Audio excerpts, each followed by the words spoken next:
So let's talk about foreign policy analysis, or FPA for short. It's basically the field that tries to get inside the heads of world leaders to figure out why countries do what they do. But to kick things off, I want to ask you a kind of weird question. Yeah, I know. It sounds a little provocative, right? But here's the thing. If you go back and read the foundational books on this stuff, it's pretty shocking. You'd think they'd feel totally outdated, but nope.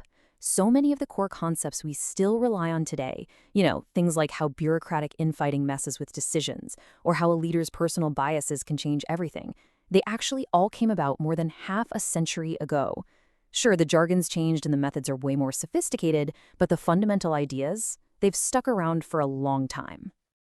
So you might be asking, what has everyone been doing for the last 50 years? Well, after that first big burst of creativity in the 60s, the field basically got down to business. It spent the next few decades putting all those new ideas to the test. Researchers ran the numbers, they checked the data. Some theories held up, like the idea that democracies tend not to fight each other, and others, well, not so much. But now, after all that hard work, the field's at a turning point. The source material for this explainer says it's time for a theoretical regeneration. In other words, it's time for some new big ideas. To make that happen, though, FPA has to overcome four major challenges. We're going to look at how its theories have become these lonely islands, how it's been kind of stuck in an American bubble, how it needs to deal with a whole new cast of global players, and finally, how to fix that classic ivory tower problem. Let's dive in. Okay, first up, challenge number one, the problem of the lonely islands. See, instead of creating one single grand theory of everything, FBA has always focused on what are called middle-range theories, ideas that just explain one specific piece of the foreign policy puzzle. And look, that's been super useful, but it's also created a pretty big problem. The source we're looking at today has this fantastic metaphor for it.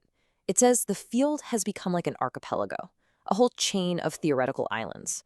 So you've got researchers over on one island studying a leader's personality, and way over on another island, a different group is studying groupthink. On a third, they're focused on national identity. The problem is, there are almost no bridges connecting these islands. And that kind of isolation is really dangerous. The source calls it a risk of intellectual asphyxiation, which is a pretty intense way of saying the entire field could suffocate, right? If these different ideas aren't talking to each other, challenging each other, maybe even combining, then the whole thing just stagnates. So how do you actually build those bridges? Well, there are a few ideas. One is to go big. Try to create a single general theory that connects everything. A bit ambitious, maybe. Another option is to create a kind of user's manual, a guide that tells researchers which theory to grab for which problem. Or, and this is where it gets really interesting, you can start combining the existing models.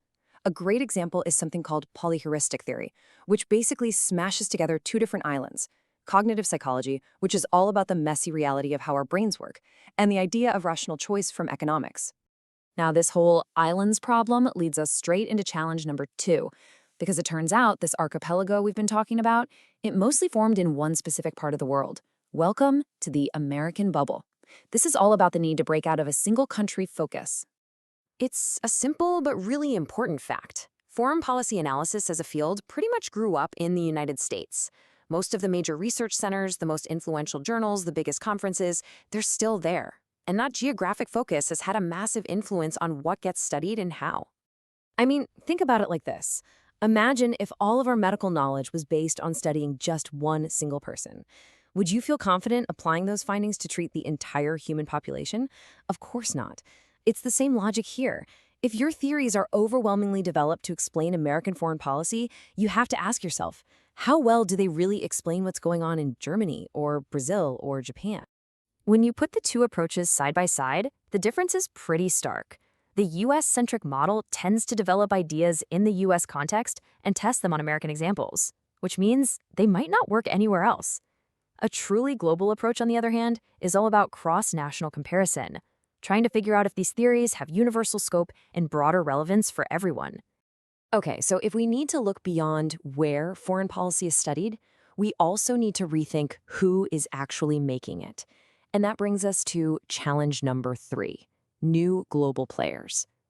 This one forces us to ask a really fundamental question. Who even gets to have a foreign policy anymore? For a long time, the answer seemed really simple. The traditional view, which comes from an idea called the Westphalian Order, was that the world is neatly divided into sovereign states, countries with borders and governments. and they were the only real actors on the world stage, period. But today, that state-centric view is completely shattering. Just look around. You have huge regions like California pursuing their own international climate policies. You have powerful organizations like the EU that act almost like superstates. You even have NGOs and celebrities who have become global diplomats. It's gotten to the point where some activist groups now formally represent entire countries in climate negotiations. It's wild. The result is a world that's getting way more complex, and in a weird way almost looks more like the Middle Ages. As the source material puts it, authority is now spread across all these different overlapping players, and the lines between public interests and private interests are getting very, very blurry. This leads us right to our fourth and final challenge, the ivory tower. This is all about that classic, persistent divide between the people who study foreign policy and the people who are actually out there doing it. You have to understand, these are two totally different worlds, and they speak different languages. In the academic world, you're rewarded for developing nuanced theories, using precise jargon, and explaining just how complex everything is. But in the policy world, they're operating under immense pressure. They need clarity, they need speed, and they need actionable solutions now. Because of that fundamental gap, a ton of valuable research never makes it to the people who could use it the most. But here is the twist. Bridging that gap doesn't just mean academics should start giving simple answers to complex problems. The real value that FPA offers practitioners is actually something much, much deeper. The most powerful thing that FPA can do for a policymaker is to, and I quote, usefully undermine certainty. Think about that. Its job isn't to provide the right answer. Its job is to make them question their own assumptions, to see past easy stereotypes, to recognize their own biases, and to see the complexity they might otherwise miss. It's not about finding the answer. It's about asking better questions. So let's bring this all together. We've talked about these 4 big challenges, and they might sound pretty academic. So why do they actually matter in the real world? It matters because the huge, messy problems we're all facing today, from pandemics to climate change, they don't respect borders and they don't fit into neat little boxes. The old models, often built in one country to explain the behavior of other countries, just aren't good enough anymore. To make sense of this deeply interconnected world, we simply need more sophisticated tools. And that's really the ultimate goal here. If FBA can build bridges between its theories, look beyond the American bubble, recognize all the new players on the stage, and actually connect with policymakers, it becomes something much more powerful.